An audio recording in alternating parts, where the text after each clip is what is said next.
La situation au Sahel a pris un tournant décisif.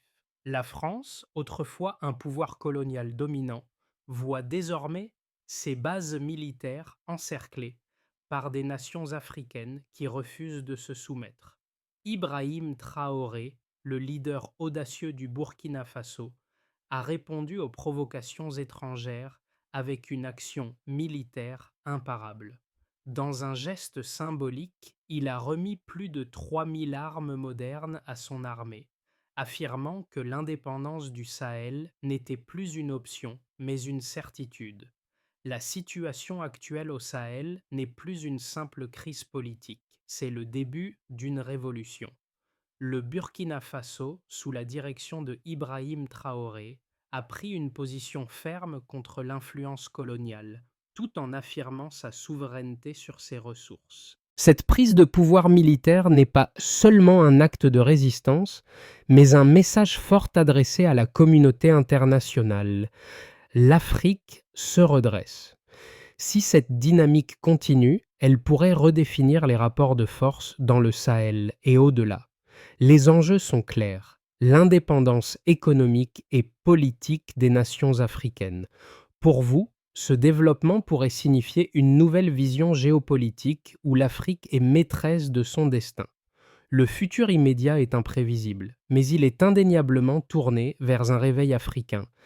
Il y a quelques semaines, Ibrahim Traoré a pris une décision audacieuse qui a secoué le Sahel: la remise de 200 armes modernes à l'armée du Burkina Faso. Mais ce geste n'était que la pointe de l'iceberg. Ce que beaucoup ignorent, c'est que cette action est une réponse directe aux tensions croissantes avec la France, qui a récemment renforcé sa présence militaire dans la région.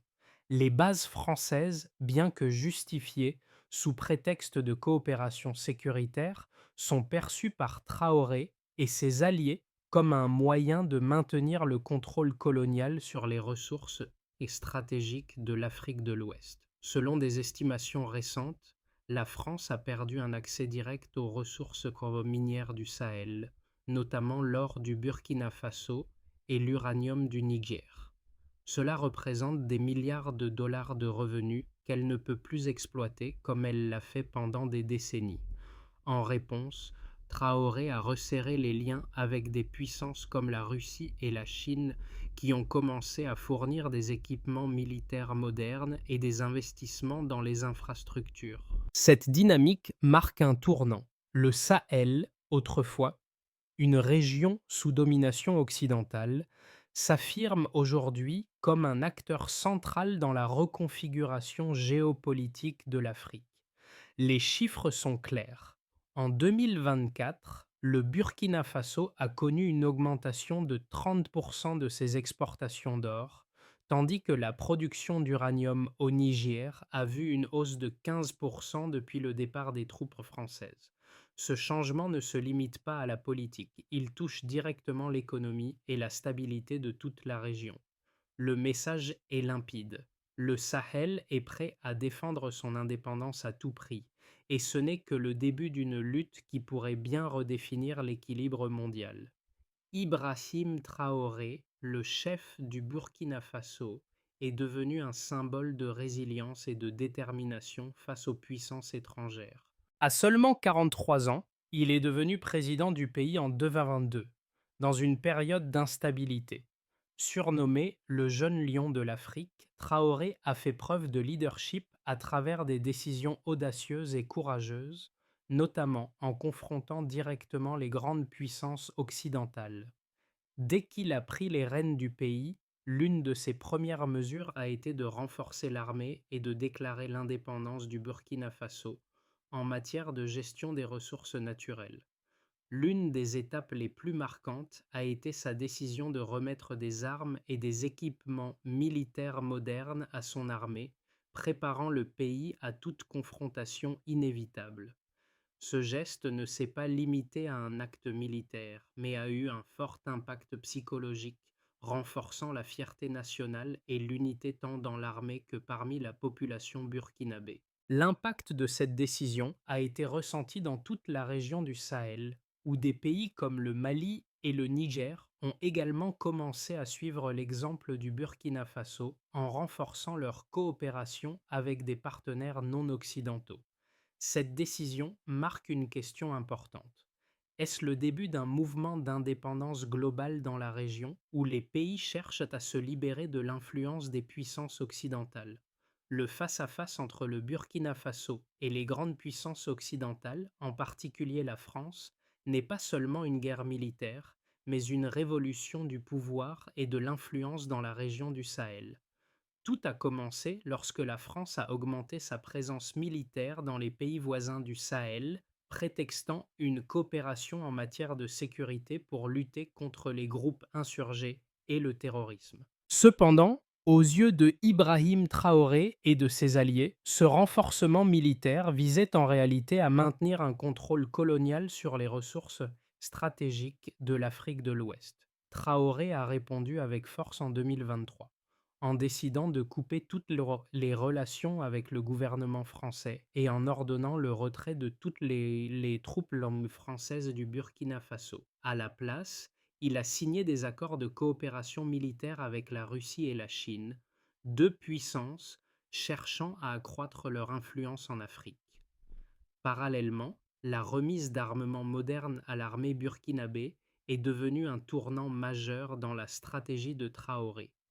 Un des événements marquants a eu lieu en mai 2023, lorsque Traoré a autorisé son armée à prendre possession de plus de 200 armes modernes, incluant des tanks, des véhicules blindés et des systèmes de missiles solaires. Cette décision audacieuse visait à renforcer la capacité militaire du Burkina Faso et à affirmer clairement que le pays et ses alliés ne se soumettraient pas à l'ingérence extérieure. Dans le contexte actuel de crise au Sahel, la réduction de la dépendance du Burkina Faso, du Mali et du Niger vis-à-vis de la France et des puissances occidentales est clairement démontrée par des chiffres économiques et militaires.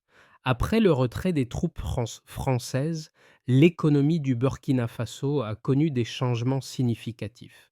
Selon les données de la Banque mondiale, en 2023, les exportations d'or du pays ont augmenté de 30% par rapport à l'année précédente, passant de 1,3 milliard de dollars à 1,7 milliard de dollars.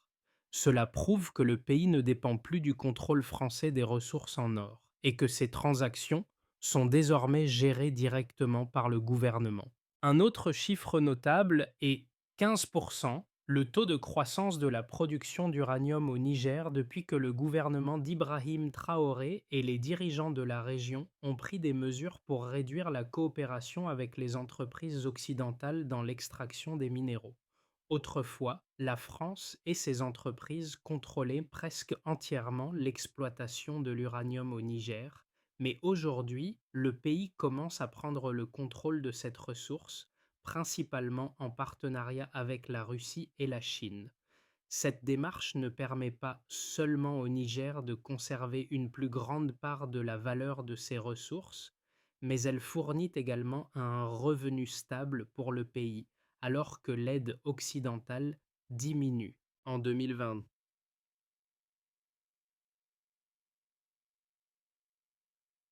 La France a également signalé une baisse significative de ses exportations d'armement vers la région du Sahel, avec une réduction de 25% par rapport à 2022. Ce phénomène reflète en partie la réorientation des pays du Sahel vers des partenaires non occidentaux comme la Russie. Ces contrats militaires, d'une valeur de plusieurs milliards de dollars, ont renforcé la puissance militaire de la région, créant un dispositif assez solide pour contrer toute intervention militaire occidentale. Dans le contexte actuel du Sahel, il existe deux points de vue opposés concernant la réussite du mouvement d'indépendance dirigé par Ibrahim Traoré. D'une part, certains estiment que la stratégie de confrontation avec les grandes puissances occidentales apportera un succès durable, avec un soutien fort de la part de pays comme la Russie et la Chine. Ils soutiennent que la rupture des relations avec la France permettra aux pays du Sahel de récupérer leurs ressources naturelles et que l'exploitation de ces ressources sera plus juste et plus bénéfique pour les populations locales. Il cite l'augmentation des exportations d'or et d'uranium, ainsi que le renforcement des forces armées comme preuve que la région est sur le chemin de la reconquête de son pouvoir et de son influence. Cependant, un autre groupe affirme que cette stratégie pourrait mener à un isolement politique et économique de la part du reste du monde. Il souligne que la coopération avec des puissances comme la Russie et la Chine pourrait entraîner des conséquences géopolitiques imprévues, avec des sanctions potentielles de la part des pays occidentaux. Cela pourrait également rendre la région vulnérable à des pressions économiques et diplomatiques à long terme. Ce groupe avertit que les pays du Sahel pourraient se retrouver à affronter des défis internes importants, notamment des conflits politiques et sociaux qui pourraient émerger de cette rupture avec l'Occident. Cependant, les données disponibles suggèrent une autre réalité. Selon des rapports de la Banque mondiale, les pays du Sahel connaissent une croissance économique stable malgré ces défis. Le Burkina Faso a connu une augmentation du PIB de 5,6% en 2024, tandis que le Niger a vu une croissance de 4,2%. Ces chiffres démontrent que les pays du Sahel parviennent à se reconstruire économiquement sans dépendre des puissances occidentales. La stabilisation de la sécurité grâce à une coopération accrue dans la région contribue également à cette résilience. À ce stade, un grand changement a eu lieu. Les pays du Sahel ne sont plus des pions sur l'échiquier géopolitique mondial. Le réveil du Sahel n'est pas simplement un slogan, c'est une réalité indéniable. Malgré la résistance forte des puissances occidentales, Ibrahim Traoré et les dirigeants de la région poursuivent leur chemin vers l'indépendance. Récemment, dans un discours, Traoré a affirmé que les pays du Sahel ne reviendraient jamais à une époque de dépendance vis-à-vis des puissances étrangères. Cela marque un tournant dans sa stratégie. Cette action ne renforce pas seulement l'esprit et l'unité de la région, mais elle produit également des effets à long terme sur la stratégie globale des grandes puissances. Le Sahel n'est plus une terre de pauvreté et de guerre. Il est désormais une région qui a la capacité de redéfinir son avenir, avec des pas solides et indépendants dans sa politique étrangère et sa défense. Alors que le Sahel continue son processus de reconquête de son indépendance, les conséquences du mouvement mené par Ibrahim Traoré et les dirigeants régionaux deviennent de plus en plus évidentes. D'abord, dans le domaine économique, des pays comme le Burkina Faso, le Mali et le Niger ont connu des changements importants dans la gestion de leurs ressources naturelles. Autrefois dominées par la France et d'autres puissances occidentales, ces ressources sont désormais sous le contrôle de leurs gouvernements respectifs. Cette nouvelle autonomie permet à ces pays d'optimiser l'exploitation de leurs ressources tout en conservant la valeur ajoutée sur leur territoire. Par exemple, le Burkina Faso, en 2024, a enregistré une augmentation de 30% de ses exportations d'or, ce qui démontre l'impact de la rupture de Rorschach des relations avec les anciennes puissances coloniales sur leur économie nationale. Dans le domaine de la sécurité, les pays du Sahel ont réduit leur dépendance aux forces militaires occidentales, notamment françaises. La coopération avec des partenaires non occidentaux, comme la Russie et la Chine, a permis de renforcer les capacités militaires de la région et de créer une défense plus indépendante face aux groupes terroristes. Les gouvernements de la région, notamment celui de Traoré, ont fait en sorte que la région devienne moins vulnérable aux ingérences extérieures. En effet, la montée en puissance des forces armées nationales a permis de repousser efficacement les attaques des groupes armés et de protéger la souveraineté des États du Sahel. Enfin, sur le plan politique, La redéfinition des relations extérieures a conduit à un changement dans les alliances régionales. Alors que le Sahel était historiquement un terrain de jeu pour les puissances coloniales et les grandes puissances mondiales, les pays de la région ont progressivement mis en place un réseau de coopération qui n'est plus soumis aux volontés des puissances occidentales. Cela marque une étape importante vers l'émancipation politique et la construction d'un modèle de gouvernance plus adapté aux besoins et à l'identité régionale. Au cours des 6 à 12 prochains mois, l'avenir du Sahel dépendra des décisions stratégiques prises par ces gouvernements. Voici 3 scénarios possibles. Dans ce scénario, le Sahel continue de renforcer sa position de manière autonome. Renforcement de l'indépendance et de la stabilité régionale. Dans ce scénario, les pays du Sahel continuent de renforcer leur position de manière autonome. Le Burkina Faso, le Mali et le Niger maintiennent leur indépendance militaire et économique, et les relations avec des partenaires comme la Russie et la Chine restent solides. Le Sahel connaît une croissance économique continue, notamment grâce à une gestion plus autonome de ses ressources naturelles. Cependant, des défis liés à la sécurité subsistent car les groupes terroristes continuent d'être une menace. Néanmoins, la région reste relativement stable, protégée par sa propre défense et ses stratégies diplomatiques indépendantes. Dans ce scénario, le Sahel renforce son indépendance et étend son influence. Succès du modèle d'indépendance et coopération régionale accrue. Dans ce scénario, le Sahel non seulement renforce son indépendance, mais étend également son influence. Les pays de la région développent un modèle de coopération régionale solide fondé sur l'autonomie militaire et économique. Le secteur industriel se développe avec une forte croissance dans les industries locales, réduisant ainsi la dépendance aux importations et améliorant les infrastructures.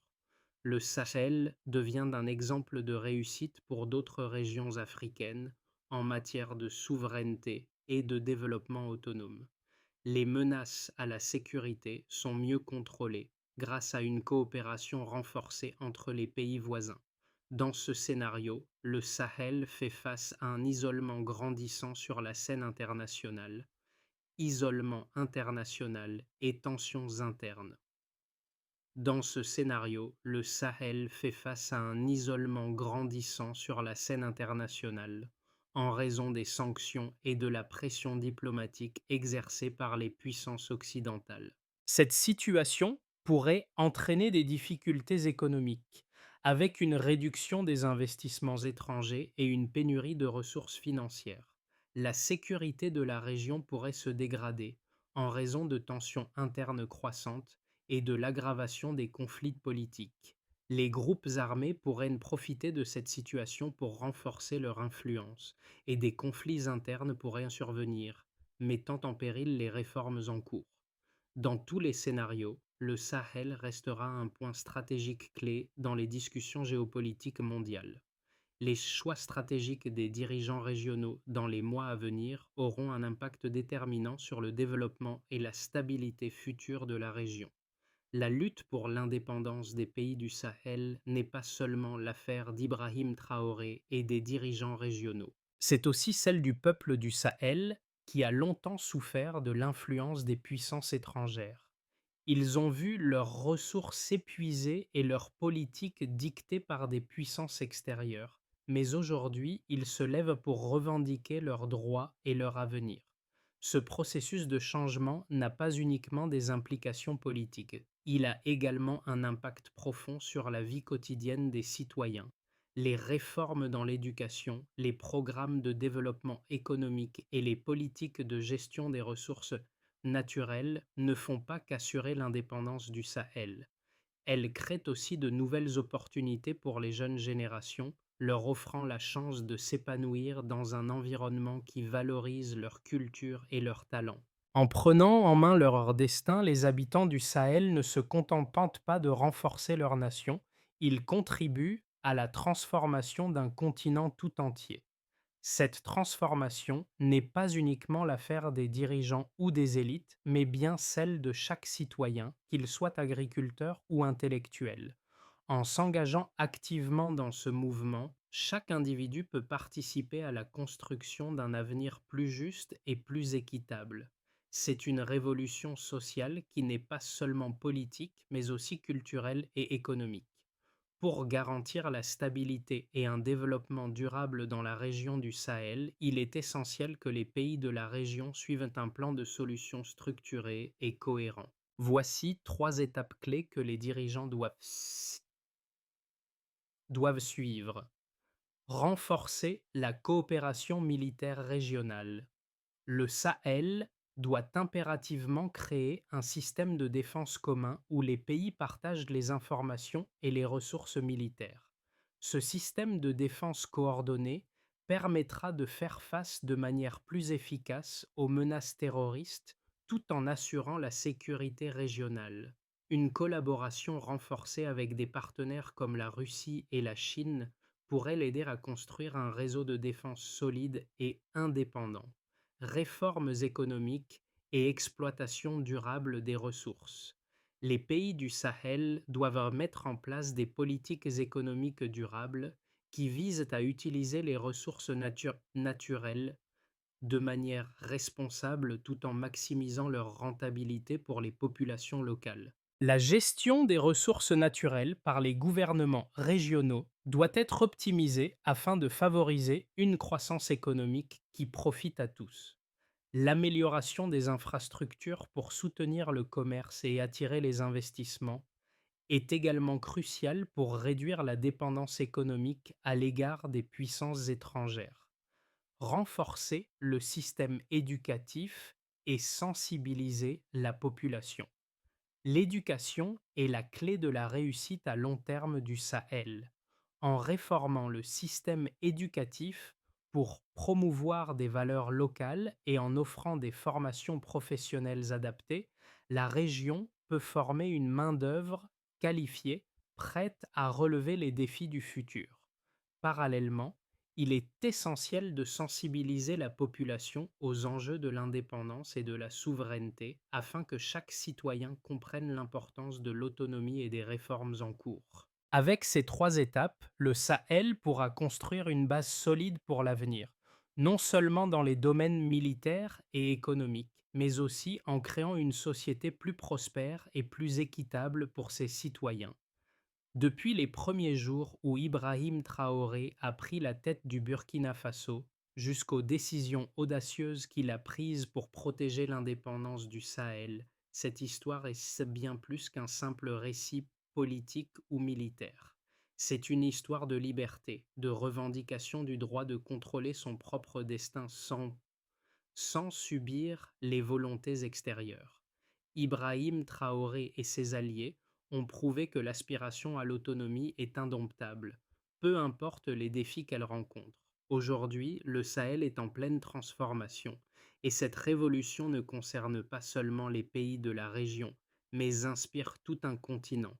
À ceux qui doutent encore, l'action du Sahel démontre clairement, lorsque le peuple se lève, rien ne peut arrêter sa marche. Le rêve d'indépendance du Sahel est désormais une réalité en construction, et cette histoire sera écrite par ses habitants qui ne se soumettront jamais.